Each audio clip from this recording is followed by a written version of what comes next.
সর্বোচ্চ 7 দিন, আর একটা আল্লাহ না করুক বড় কোনো ঘটনা, আপনারা হাজার হাজার মিডিয়া সেখানে দৌড়াবেন, আমার রামেশে হারিয়ে যাবে।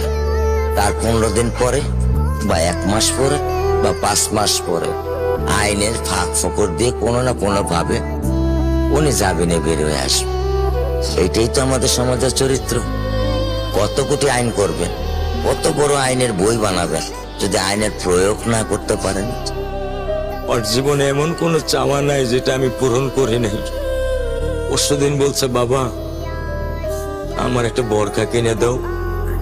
আমি সাথে সাথে মিনি মার্কেট থেকে আমি 1000 টাকা দিয়ে আমার মেয়েকে বোরকা এনে দিচ্ছি।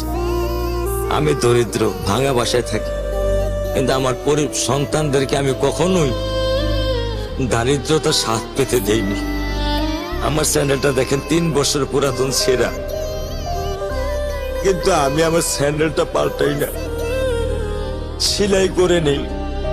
কিন্তু আমার বাচ্চাদেরকে আমি কষ্ট পেতে দেই না। শুধু একবার বলছে, বাবা লেচে খাবো, আমি 1 মিনিটও দেরি করিনি, 1 মিনিটও আমি দেরি করিনি। ও আমার একটা হৃৎপিণ্ড।